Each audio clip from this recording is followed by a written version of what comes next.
quite a countdown. Holy moly.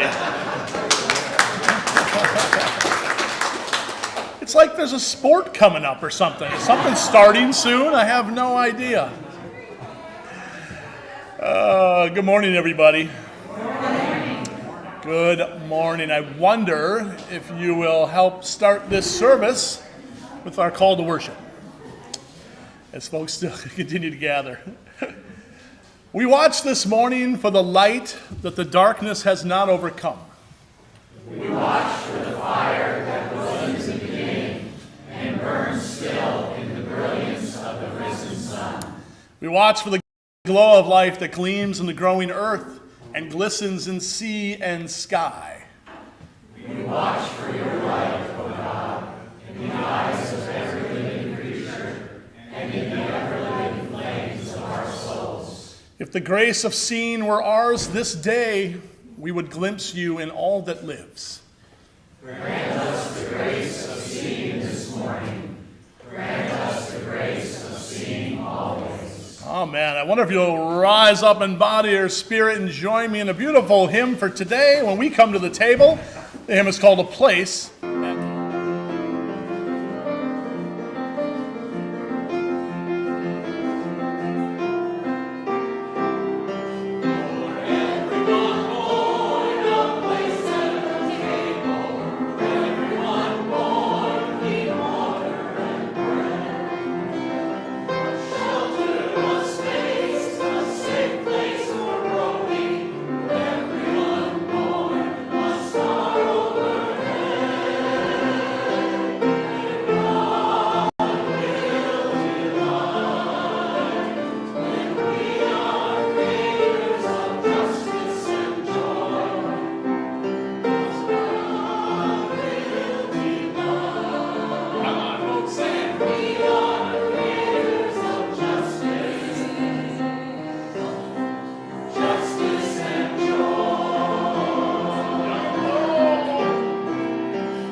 Praise be to everyone. I don't know how the compassion and peace got in there. That refrain.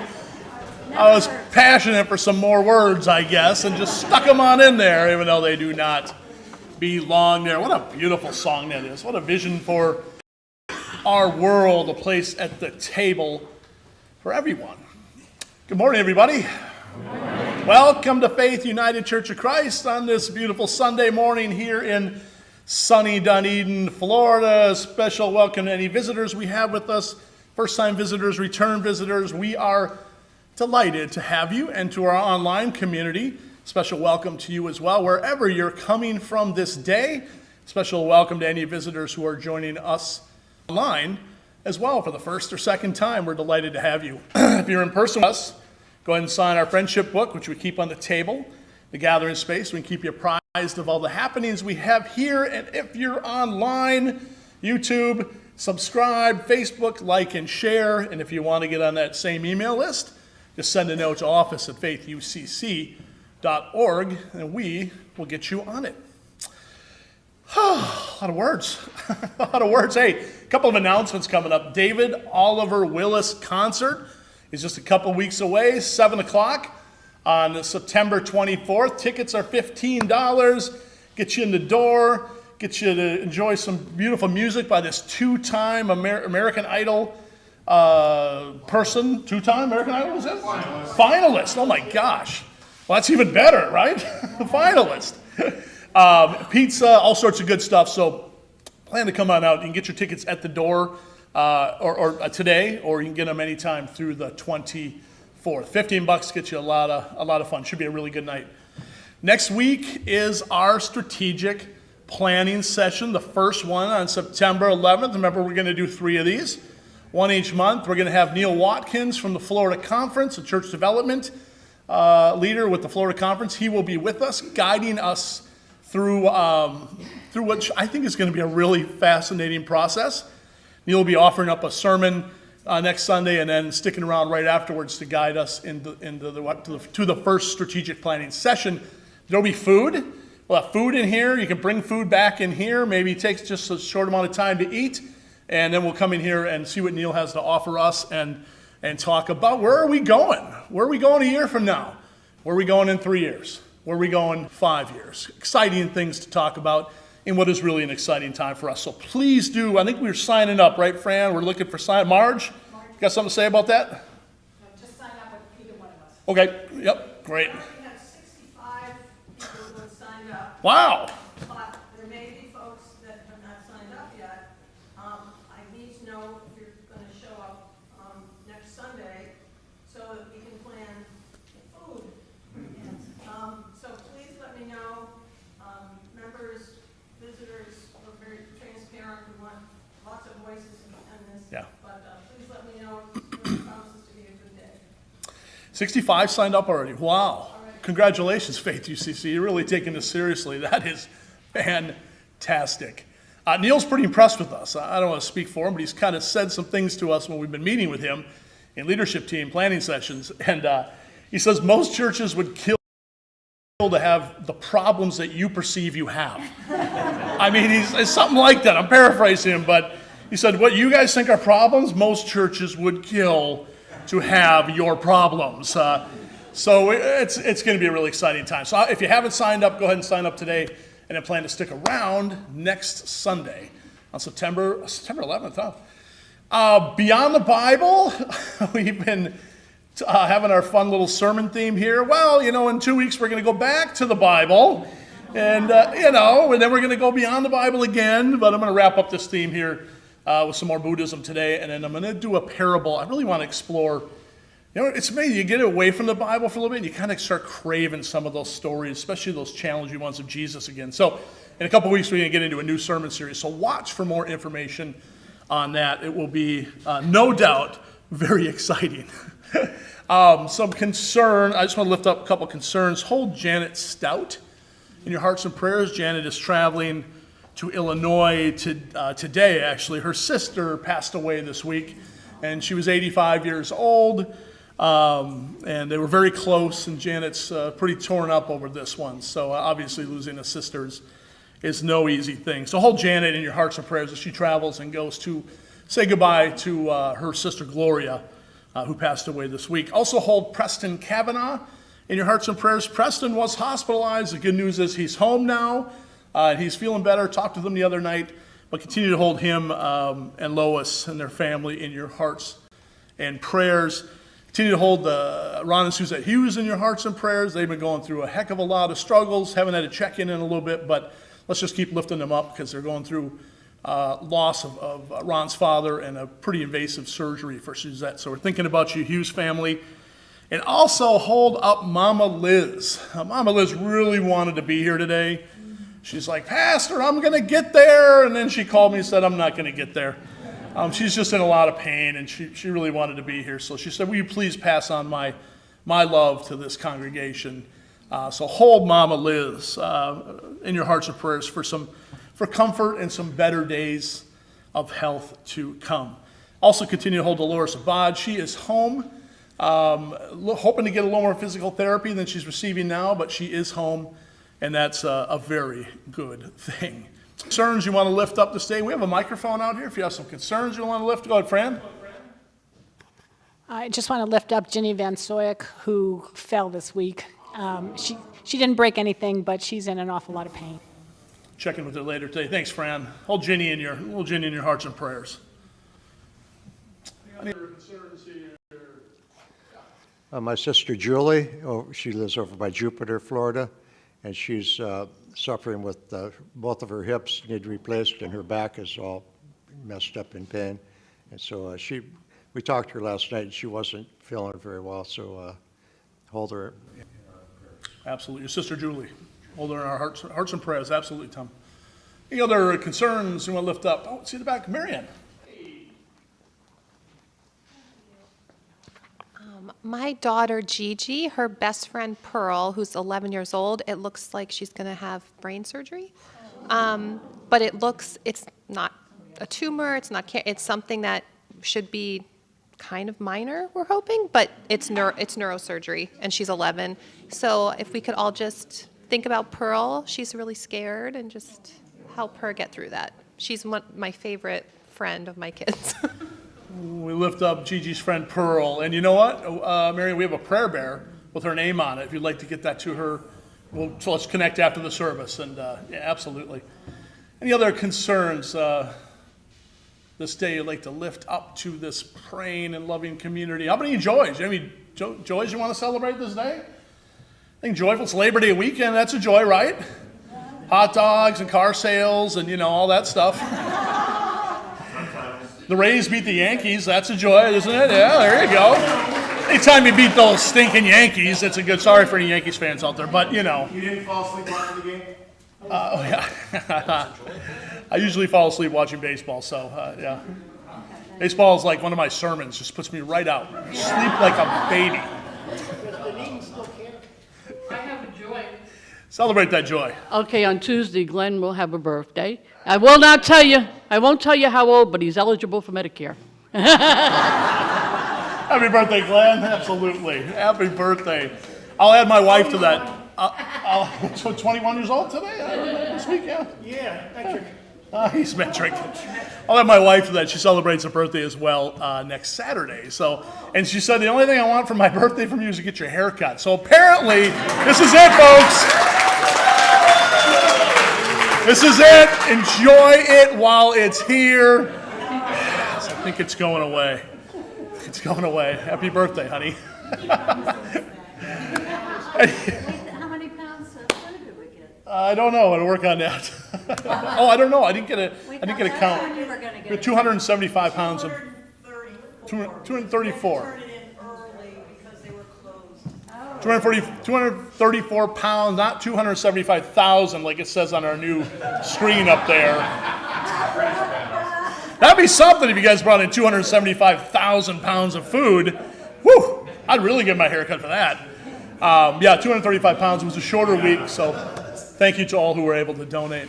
Any other real quick joys out there where we launch into this beautiful worship service together? Time of communion today. Oh, good. Well, I wonder if you'll join me in a moment of centering You close your eyes and take a few breaths, as we always do to start our time, and breathe in a sense of peace. We need peace inside of us in this time. And so much anxiety out there, and try to let some of that go. Breathe in the present moment and remind yourself as you do that it's a beautiful moment.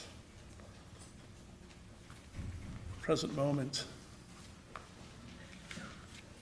Oh, beautiful moment.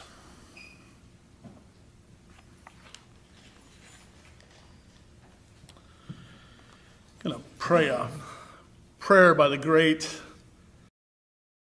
wonderful man, Walter Brueggemann, and from a book called Prayers for a Privileged People. And this is called Labor Day. And I thought it had some real meaning for us in this time. Some real challenge as well.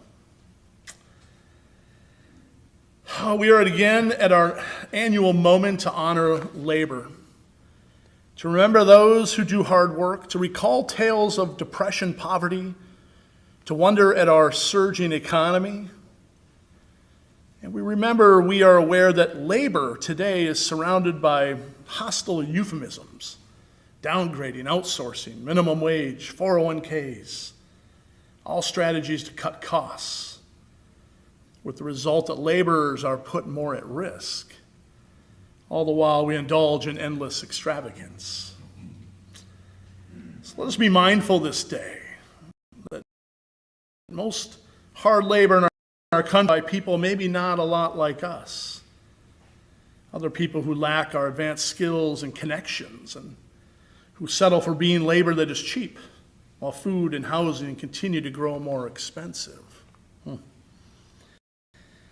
Let's be mindful that we are here because our mothers were in labor for us, loving us before we were born, available for inconvenience and for pain, and as we grew, for worry in the night. Let's be mindful that there is other work to be done, what Jesus called my Father's work. Healing the sick, caring for the poor, casting out demons, doing the hard work of justice. We give thanks for those who do this day. On Labor Day, with most of us so privileged that we do not sweat unless we play tennis or jog, give us fresh perspective on our labor, that our lives consist in more than earning and eating and making and selling, that our lives consist in the hard, urgent work of the neighborhood.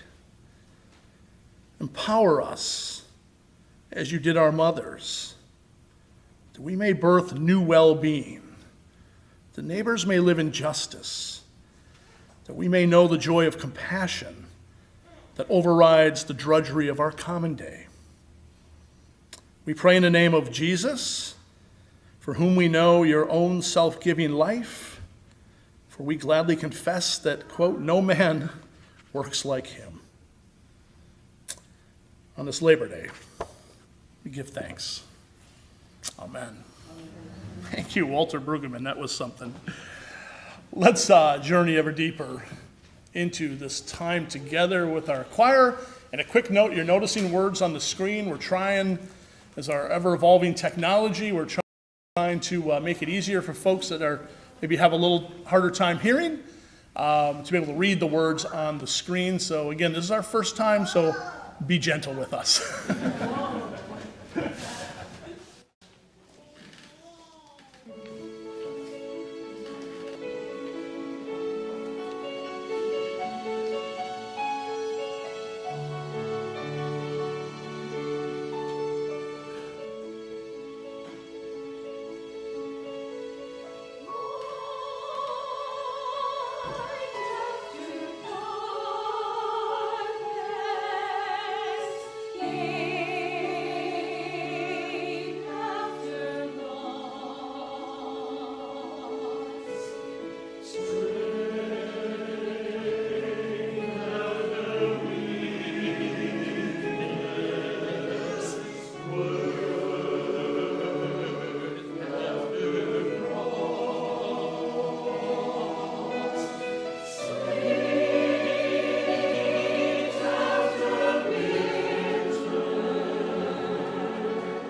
Good morning. Our reading called The Flower Sermon from a Teaching from the Buddha. Toward the end of his life, the Buddha took his disciples to a quiet pond for instruction. As they had done so many times before, the Buddha's followers sat in a small circle around him and waited for the teaching. But this time, the Buddha had no words. He reached into the muck and pulled up a lotus flower, and he held it silently before them, its roots dripping mud and water. The disciples were greatly confused. Buddha quietly displayed the lotus to each of them. In turn, the disciples did their best to expound upon the meaning of the flower, what it symbolized, and how it fit into the body of Buddha's teaching. When at last the Buddha came to his follower, Mahakassapa, the disciple suddenly understood. He smiled and began to laugh. Buddha handed the lotus to him and began to speak. "What can be said, I have said to you," smiled the Buddha. "And what cannot be said, I have given to Mahakassapa." Say that fast 5 times. Mahakassapa became Buddha's successor from that day forward.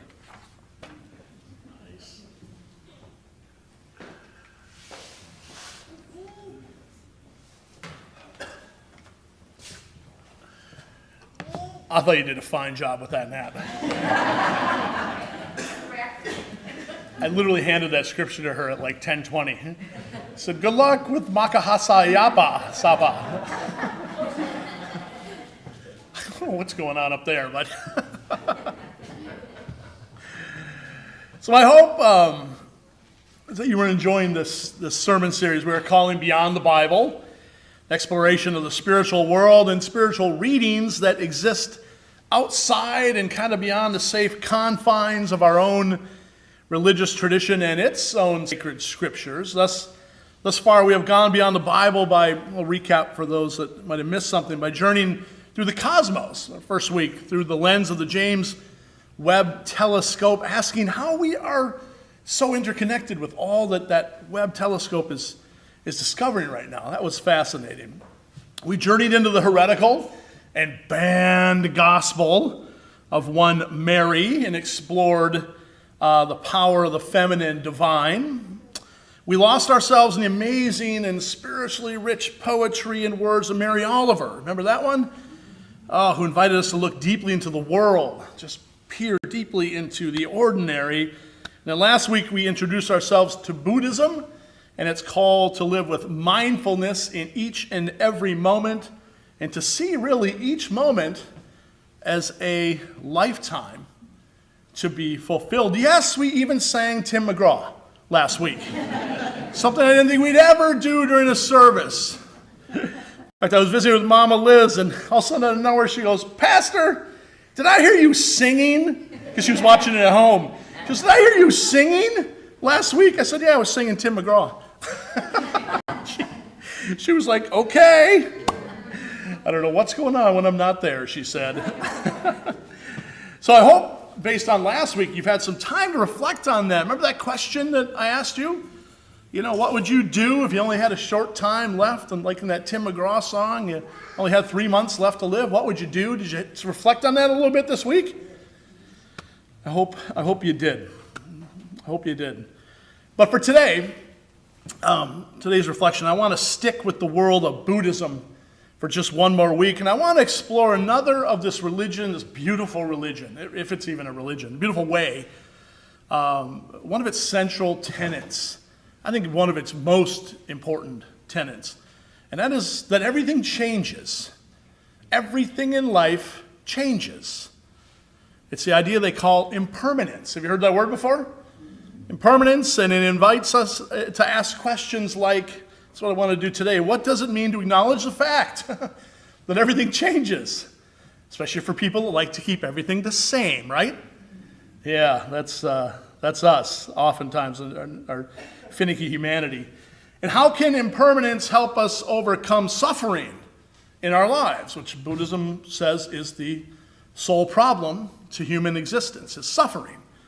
And finally, you hang on to that. And finally, how can the often difficult act of letting go change how we live and bring us a deep sense of peace? Those are the questions that I want to explore today. To help us set the tone for that, I want to tell you about a particular form of art and spiritual expression that is near and dear to my own heart. It was something I discovered one day while I was just wandering the halls of the amazing Minneapolis Institute of Arts, and once I discovered it, it changed really my entire life as far as how I view the world. Our form is called a mandala. Have you heard of a mandala before? Yes, most of you had. And you can see one here on the screen above you. In fact, this is the very one that stopped me in my tracks that day at the Art Institute. And I'll say more about this particular one in just a bit, but what is a mandala? A mandala is a circle. In fact, in Sanskrit, mandala means circle that has all sorts of symbolic meaning within so many Buddhist and Hindu expressions. A good definition I found for you and for myself about a mandala goes like this. A mandala is a spiritual and ritual symbol in Asian cultures.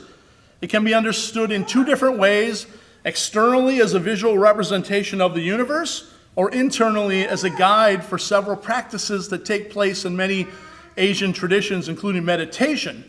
In Hinduism and Buddhism, the belief is that by entering the mandala, like the one up here, and proceeding towards its center, you are guided through the cosmic process of transforming the universe from one of suffering into one of joy and happiness.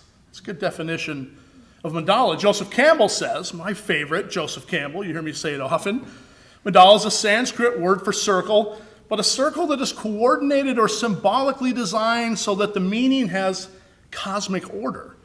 When composing mandalas, you are trying to coordinate your personal circle with the universal circle. Making a mandala is a discipline for pulling all those scattered aspects of your life together and finding a center and ordering yourself to it. I like that. In a mandala, you try to coordinate your circle with the universal circle. I could go into some Carl Jung because he was really big into these mandalas, but let's not get too bogged down in the vast details for the purpose of our time together. Suffice it to say that basically these are just works of art that can hold both incredible beauty, as this one obviously does, but more important than that, they can and do hold deep meaning for healing as well, and especially for the art of letting go. And that's what I want to focus on today. So to help us get in touch with the great meaning of these works of art for our lives, I want to tell you the story of this right here, this particular mandala.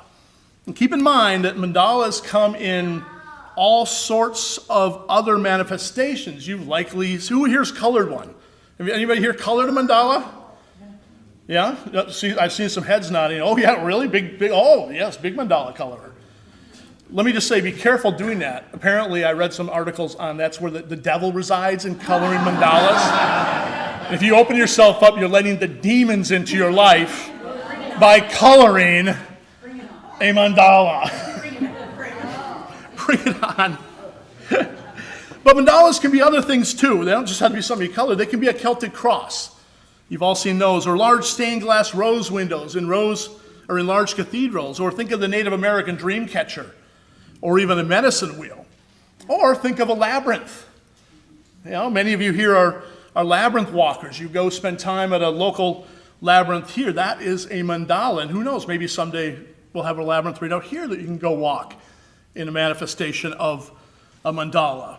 Point is that these circles invite you on a journey. They're really powerful, from the symbolic cosmos to the depth of your own being, to explore just where you find your center. I have a feeling, again, many of you have colored them. If you have not, except for the devil stuff, please go. Just be on guard, all right? Be on guard when you color those things. And adults can color too, right? Come on, we need to snap out of this that adults can't color. It's actually really fun. Okay, but it's the story of this one. I told you we'd get back to it. This Buddhist sand mandala, this is where I find so much meaning. I mean, this mandala is called the Yamantaka mandala, and it was created way back in 1992 as an exhibit at the Minneapolis Institute of Arts. As part of the exhibit, Buddhist monks, they flew in these Buddhist monks. They came in from a monastery in India, a university and a monastery, and they traveled to Minneapolis to be a part of the creation of what you see in front of you on the screen. And I know some of you who here seen the process of the creation of a mandala. About 3 or 4, 5, 6 of you. Yeah, I know some of you have seen it. I'm guessing most of you have not. So basically what happens is the monks all gather. It's really a thing to behold. At the space where the mandala is going to be created, and they often have a big board, and they go ahead and they get things prepared, including the board that this creation will take place on. And then there's always this opening ceremony.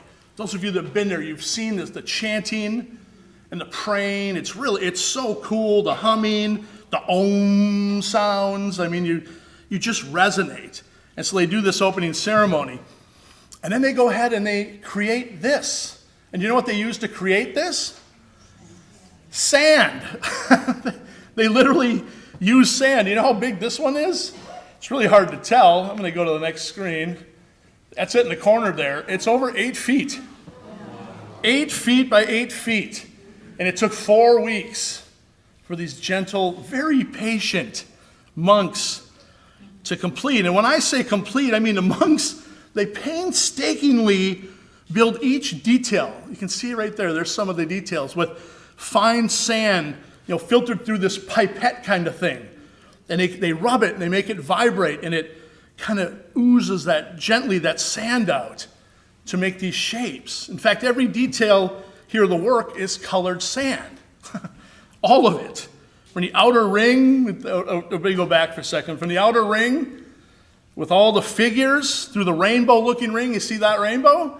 Which symbolizes wood, fire, earth, metal, and water, all the way into the innermost realms of the palace-like structure, right into the very heart and center where there is a lotus flower that symbolizes nirvana, enlightenment, and really, for this one in particular, the conquering of death. These are pretty powerful.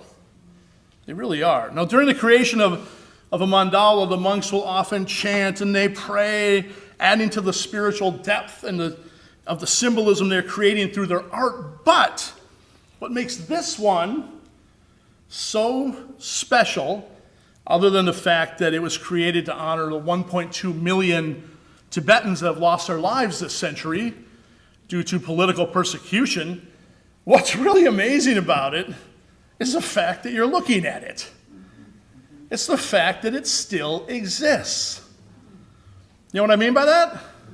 Yes. It's the fact that it still exists. You see, part of the most powerful mandala tradition, and this is the part that gets me, it's not the creation, although that's pretty amazing how they do this with that fine sand, nor is it its incredible beauty, and it is something to behold. What's so powerful about the spiritual art form is that after it is created, weeks and weeks and weeks, often months, a painstaking detail, oh my God, backbreaking labor for these monks, the prayer, the chanting, well, they very quickly hold a ceremony. It's held almost before it has a chance, this has a chance to be honored and enjoyed, because that's not its point. Instead, you know what they do with it? They sweep it up. Can you imagine that? We hold on to things, right? We don't just sweep them up.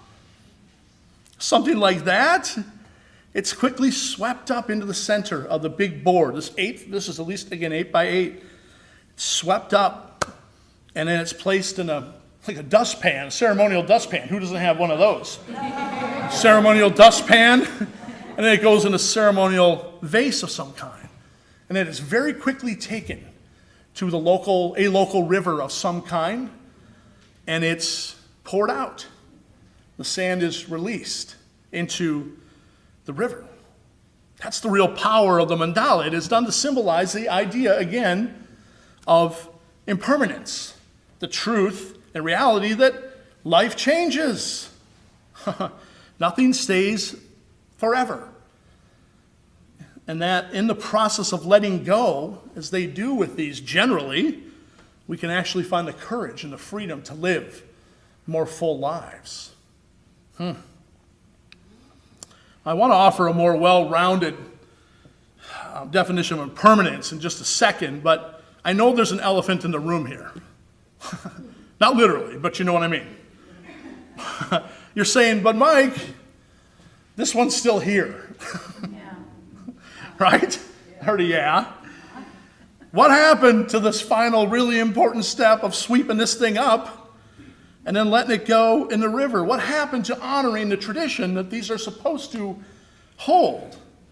Well, the monks agreed early on to forgo their tradition a little bit with this one and to make basically the impermanent permanent in this case. They only agreed to do this and go completely against their tradition, much to the chagrin. It was very controversial. You know, surprised this would rise to the level of controversy in the world, but apparently it really did, and there were many detractors. But they wanted to do it to teach the world about their culture, which was slowly disappearing, almost right before their eyes. By making this mandala permanent, they could keep their culture and their ways alive. That was how they saw it. So the monks created this amazing, oh my God, to stand before it is just, masterpiece. And then the Art Institute partnered with the Minnesota Mining and Manufacturing Company. Anybody know what that company is called? 3M. And they developed a special glue that was meticulously applied very gently over the course of 4 weeks to the billions of grains of tiny little sand. And they held those grains in place. Now, there were some bumps in the road, but eventually they got it. And according to the MIA website, to this day, you can go read it, beginning June 6, 1992, the sand mandala defied both gravity and time. And a sand mandala was hung like a painting on a wall for the first time ever. Wow. That's something, isn't it? That is something. And even though in this case they made the impermanent, permanent, which I'm extremely grateful that they did, that doesn't change the fact that these works of art were created to symbolize the changing nature of life, and especially non-attachment amidst life's ways. I think practicing the art of letting go and non-attachment and impermanence is one of the most profound teachings of Buddhism, and actually, if we're honest with ourselves, really one of the most difficult to put into practice when we think about it. Now, what is impermanence exactly? Well, Thich Nhat Hanh, Brother Thai, who recently left us, tells us in his great book, The Heart of the Buddhist Teaching, he defines it for us. This is what impermanence means. The Buddha taught that everything is impermanent. Flowers, tables, mountains, political regimes, bodies, feelings, perceptions, mental formations, and consciousness. He could have gone on and on and on.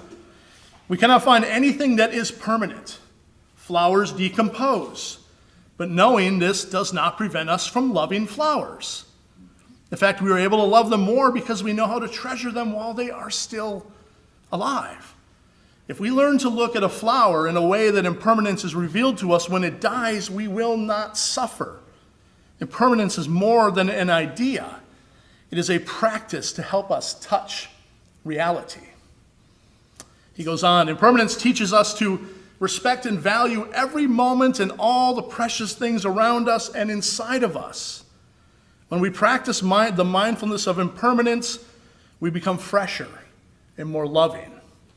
Thanks to impermanence, we can change suffering into joy.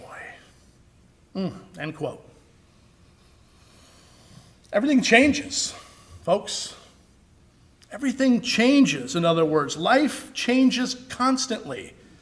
So by refusing to hold on to a notion that things will always be the same, we can be so much more free from the grief that hits us when things really do change, as they always will.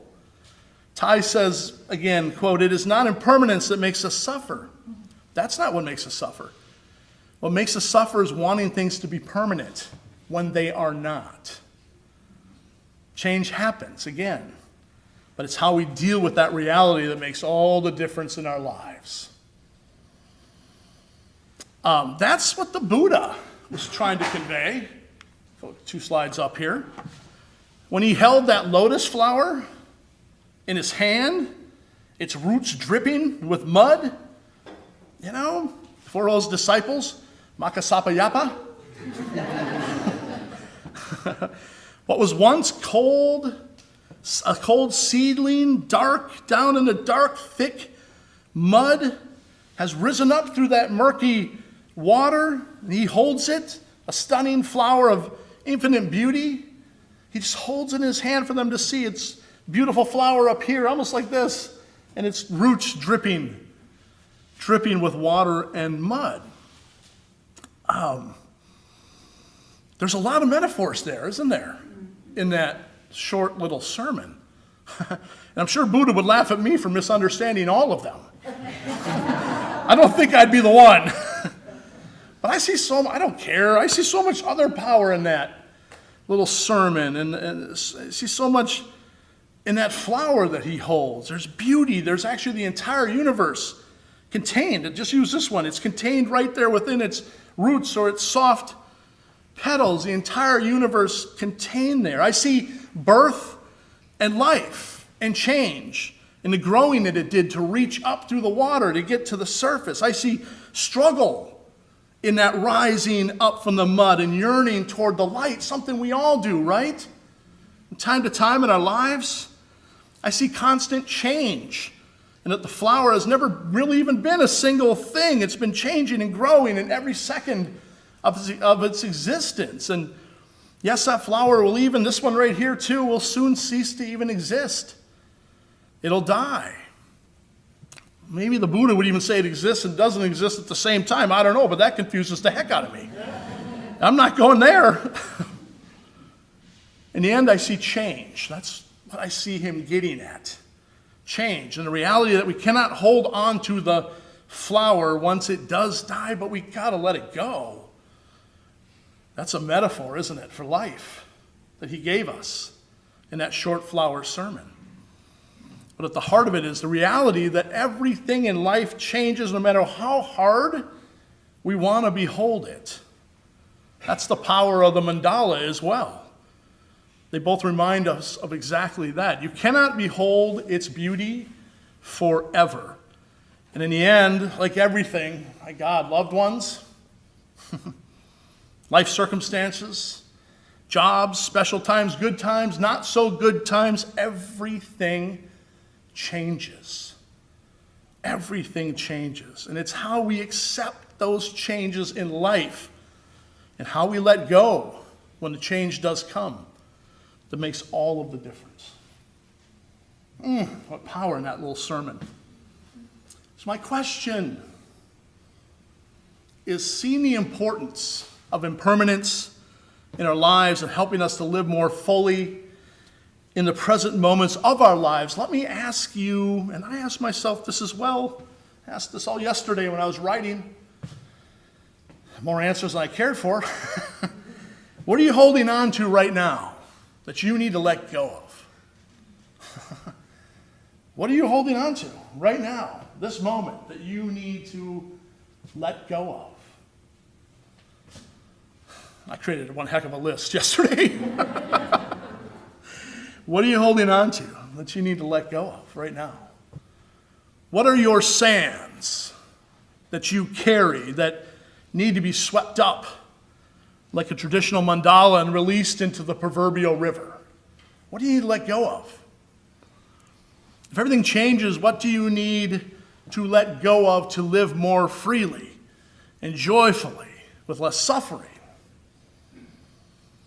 Are you living with regret right now over this or that in your life, unable to let those regrets go? Are you living with maybe some mistakes you made in the past? Not looking at anybody in particular. That are weighing on your mind and your spirit, and you're unable to let them go? Are you carrying grief? Are you carrying grief over a loved one that has journeyed on to the other side, that is paralyzing you and keeping you from finding joy in life? Are you held hostage by past relationships that can tend to eat you up inside? Is there a past incident in your life that is holding you back from truly living, still creating that unnecessary suffering inside of you? For all of these and more, impermanence and the mandala can remind us that even though we've spent days and weeks and months or even years building up the sands of clinging or anger or regret or frustration or fear or grief or so much more, in the end we can and we should let things go into the flow of the river in recognition that our lives have changed. We have changed, and there are new currents just waiting for us to take hold. What are you holding today that you need to let go of? That's my question. Like most mandalas, one I just showed, we can't hold on to them. And like the beauty of the flower, we can't hold on to it. Life changes. And one of its greatest and most difficult of truths is recognizing that fact and knowing when to let go. That's a deep truth and a most difficult one to put into practice. Just ask all the other monks in that flower sermon that clung to the lotus, except for the one that did not. And what did he do? He shined like the sun. Letting go. It's a hard thing to do, isn't it? See a lot of stares out there like, whoa. Yeah, letting go. Recognizing impermanence. I want to help you with that today. I want to help you. I'd like to extend an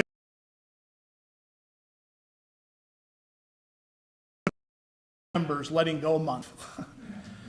Several years ago, I think it was way back in 2013, when I think about it. Wow. We made a mandala of sorts. We made our own as a symbolic act of impermanence, of letting go. We had color sands like these, like the monks used to make their own mandala. And instead of a board to place our sands on, we used a vase. And my God, we created something over the course of several weeks. Some of you remember it. Who was here that remembers doing that? Just a couple. Whew, we've changed since 2013. You remember I invited you just to take a spoonful of different colored sand, like the stuff on the table here, and each spoonful represented something for each person that they wanted to let go of.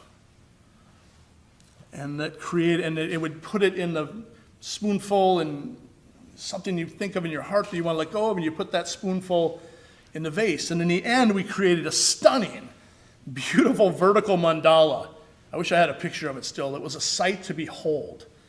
Layer upon layer of letting go, of prayers, of regrets, of mistakes, even hopes and dreams that you wanted to into the universe. We built that up, and I remember it was so beautiful that I was tempted to mimic the Yamantaka mandala and make it permanent. But instead, when the vase was full, when the time came, we mixed up the sand. We did a ritual right here. We mixed up that sand and those beautiful layers in a grand gesture of letting go. And then we all took sand. I think that time we went to a lake together, a river, or went to the Gulf together. We all let the sand go together. Others took sand to let go in places that were special to them. So I'd like to do that again, because I know every person in here, every one of you, myself included, has got something, if you're like me, many things, that you got to let go of for the sake of your mind, your body, and your spirit. Yes. Amen. And if you're online, so I invite you to come up after the service, heck during communion, add some sand. And if you're online, just send me your name and I'll put some sand in for you. Your intention is known by you and to those that need to know it. So please come up afterwards. Let's build this into something beautiful, and then we'll have quite a moment later on and letting the things that are weighing us down go. I want to close with some words, again, from Brother Ty. And I know this is a bit heavy. Impermanence is just that. It's heavy. That's why it's so important to Buddhism. Hear these words from Brother Ty. If a grain of corn were not impermanent, it could not become a corn plant, right? There's hope in that. If a tiny child were not impermanent, she could not grow into an adult. Life is impermanent, but that does not mean that it is not worth living. It's precisely because of its impermanence that we have to value life so dearly. End quote. A couple others. It's not impermanence that makes us suffer. What makes us suffer is wanting things to be permanent when they are not. Next slide, Casey. Can you move it for me? Impermanence is a principle of harmony. When we don't struggle against it, we are in harmony with reality. And finally, Casey, one more slide. Everything, this is what I want you to remember. Everything is impermanent. Knowing this, just relax. Oh, peace be with you, my friends. Please help me make this mandala. I want you to use this as an opportunity to let some things go. Take the lesson from the Buddha, take the lesson from Buddhism, and let go of some of the poisons that you're holding inside that you just don't need anymore. Namaste, my friends. The spirit of the Buddha, the spirit of the Christ that resides in me recognizes the spirit of the Buddha or the spirit of the Christ that resides in you. Amen.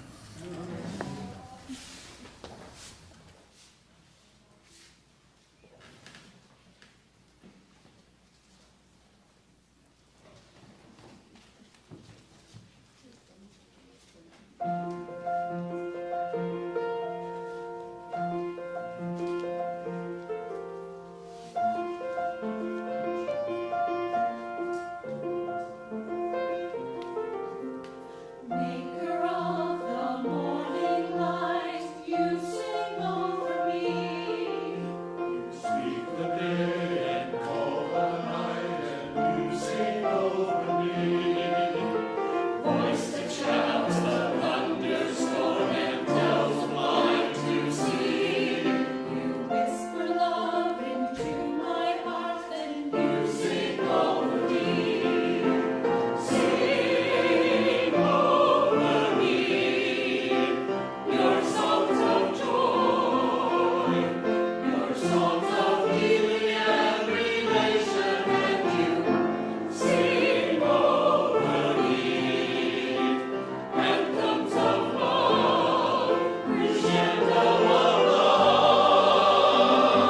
I'm the carol of your heart. I'm the theme of your song. As I sing to you, you sing over me.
That was beautiful. Wow, thank you, choir. So good to have you back.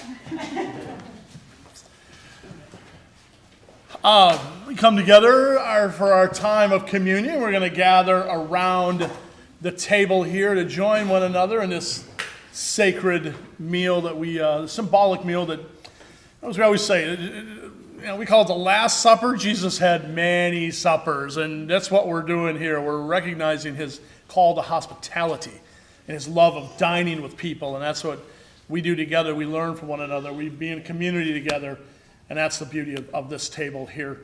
And I just want to say all are welcome, as always. At this table, it's the way it should be. At every table, all are welcome. There's always room for one more, and all are welcome. None of this shunning people from communion stuff. I don't get it. I don't get it. Whatever your political persuasions, your religion, who cares? The fact that we come together on a table is what matters, because we can find our common humanity there. This table is for all. Simple instructions. When you do come to the table, come on up the front. We have bread in the two sides there, gluten-free in the center. We'll have juice for you over on the sides as well. And if you're not comfortable or able to come forward, no worries. We will come and find you and search you out right where you are. Joanne will bring communion right to you. Let's go through our communion invitation litany together. We come together at this table of remembrance with all of our differences. All the various stories we have to tell. Our differences make us stronger when we realize that the thing we share is that we experience God, the essence of life, the spirit of mystery somewhere in our lives and in our encounters with and in the world. Please join me. In gratitude. We remember the Spirit of Jesus, his words, his deeds, his pathways to living. In gratitude, we remember the friends who have shared and will share our experiences of the wonders of our world. In gratitude, we remember those who need our compassion and help and the creative energy of God which impels that compassion. May this gratitude extend to action. Action to make the world a better place to live. Action to help our neighbors as well as strangers. Action to bring into consciousness the spirit of life, the hope of peace, the source of all. Let us share this bread and this fruit of the earth as we share the fruit of the Spirit, as Jesus shared bread and fruits with his disciples and friends. Today we gather for communion in this sacred place, and we do so remembering how Jesus ate with his friends so many times, and they would eat and they would talk and often asking questions and wondering about this great mystery we name God. And on the last night together, after their conversation at the table, Jesus took bread and he blessed it and he broke it and he shared it with his friends, saying, "Take and eat. This is my body, which is given for you. Do this remembering me."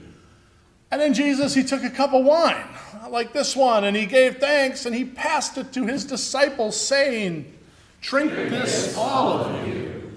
This is the cup of the new covenant of love. Whenever you drink of this cup, do so remembering me." I wonder if you'll join me in just a moment of prayer and centering. And the table is wide. You remind us always, oh God. The table is as wide as it needs to be to receive always one more weary traveler seeking to join the feast. As we gather together symbolically around the table, Holy One, a cosmic circle of friendship, compassion, and sharing, we do so hoping that through this meal, our eyes will be open to the presence of the Christ in our midst, in one another, and always in ourselves as well as bearers of that light. And through the grains that compose our bread and the grapes of the vine, may we find sustenance, peace, and the courage to tackle all of the challenges in life. And may we be inspired in our eating and drinking here today so we can manifest the hope latent in this meal in the world through acts of love and life. And for the shared meal together, we stand in gratitude. And for our world and the sisters and brothers that we share it with, oh God, especially on this Labor Day weekend, those who are unemployed or underemployed, we pray, as well as those who are hurting and wounded and fearful and struggling, and we lift them to the fullness of holy presence. And where there's war, may there be peace. Places of oppression, racism, may there be love. Places of illness, may there be healing. Places of poverty, may there be fulfillment. And may the same apply to our own lives, oh God, those of us who are struggling, those who are struggling in mind, body, and spirit, those we know and love, and whether through illness or grief, or situations beyond our control, or mental health challenges, so much more. We acknowledge our struggles. We pray that we might find the enduring strength that we need. Peace, presence, and hope be with all who struggle this day. And let us join our voices now in that ancient prayer that our brother Jesus taught us about debts being forgiven and poverty overcome and all having the bread that they need. We call it the Lord's Prayer. I invite you to choose your most cherished image, whether that be father or mother, creator or other. Will you join me in the Lord's Prayer? Our Creator, who art in heaven, hallowed be thy name. Thy kingdom come, thy will be done, on earth as it is in heaven. Give us this day our daily bread, and forgive us our debts as we forgive our debtors. And lead us not into temptation, but deliver us from evil. For thine is the kingdom, and the power, and the glory forever.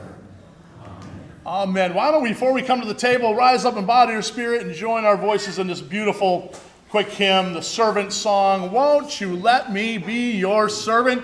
And then during the final verse, or whenever you feel the Spirit move you, come on forward and come to the table and have some communion.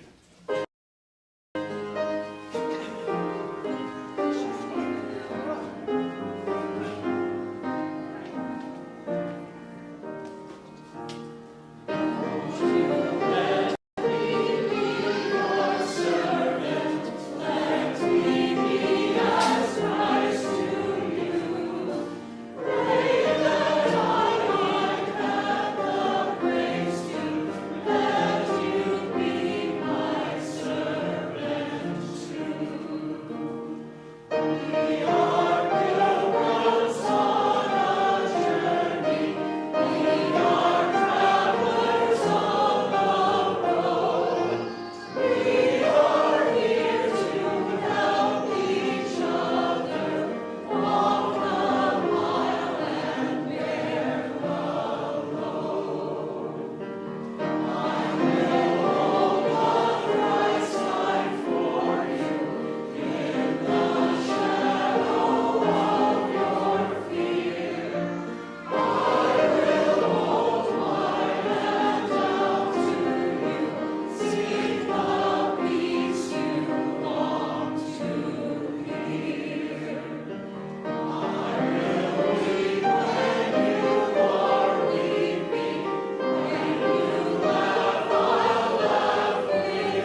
Bread of New Life. Hey, welcome. Hi, Bread of New Life,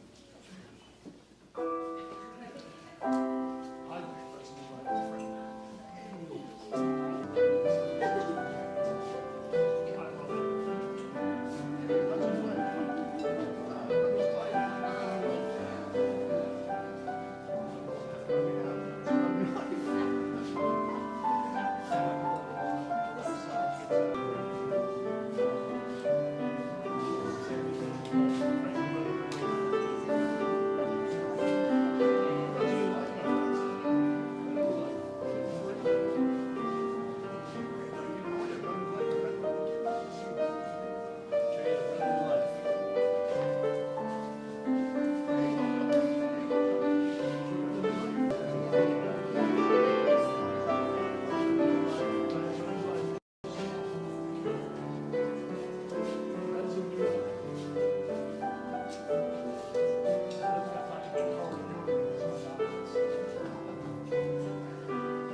You did a fine job.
I wonder, Kathy, Brother New Life.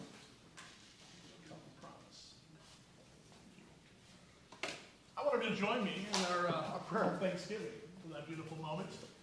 May we be as living loaves, kneaded and shaped by the hands of God. May we be as wine of the Spirit, poured out that others might know joy. May love be the leaven within. May love be the flavor of thought and word and deed. Peace be among us all in this beautiful world and among all creation. Amen. Well, I just want to say, as we always come to our offertory moment, we don't pass a plate here anymore, but we always have ways for you to give. But I want to say thank you for all your incredible generosity. You are the most giving congregation. If you're visiting with us and you're like, hey, I want to invest in this place and this, make a love offering, we have plates on the back table. And if you're online with us, you can just go ahead and go to our website. Click that QR or scan that QR link or just go to our website and look for the give button. And you can set up a pledge, you can give a one-time donate, all sorts of stuff you can do there. So go check it out. But again, for all of your giving and your incredible generosity, financially, time-wise, you guys are amazing. And I say thank you, thank you, thank you. Couple of notes. Remember to sign up for our strategic planning session next week. Talk to Marge, talk to Fran. They have clipboards. Join the 65 others that we already have signed up stick around and let's talk about where this ship's headed. Where are we going to steer it and where's it going? It's going to be fascinating. And get your tickets as well for our concert coming up on the 24th. I wish you an amazing week. I know some of you already started to help build our mandala. I hope you, we're going to keep this. I'm going to move it to the table, so it will be here for the next 4 weeks for you to add your, your grains in, to do some letting go of your own, if you so choose to do that. And we'll build up something beautiful that we will eventually then let go. So I hope you'll join in that process and help us build something really meaningful.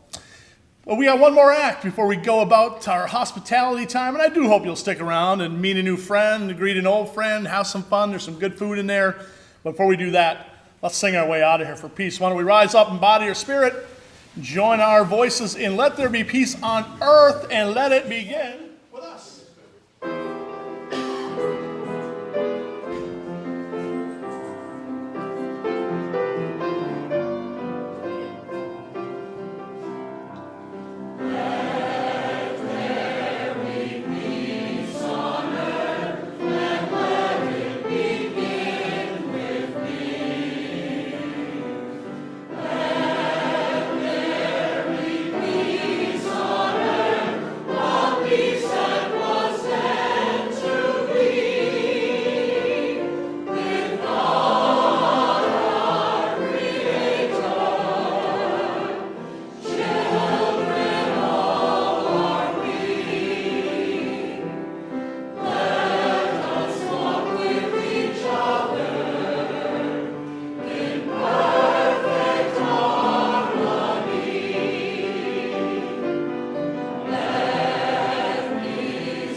Go in peace, everyone. Love one another, serve our God, and have a great Labor Day weekend. Amen. Woo!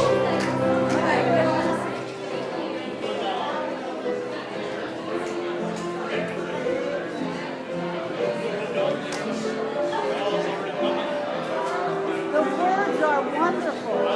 I don't know how they make a mistake and they correct it. You're like, this should have been a comma, they go back and put a comma. I've never seen that. It's wonderful. Except the music. They shouldn't have it unless you put in the real words.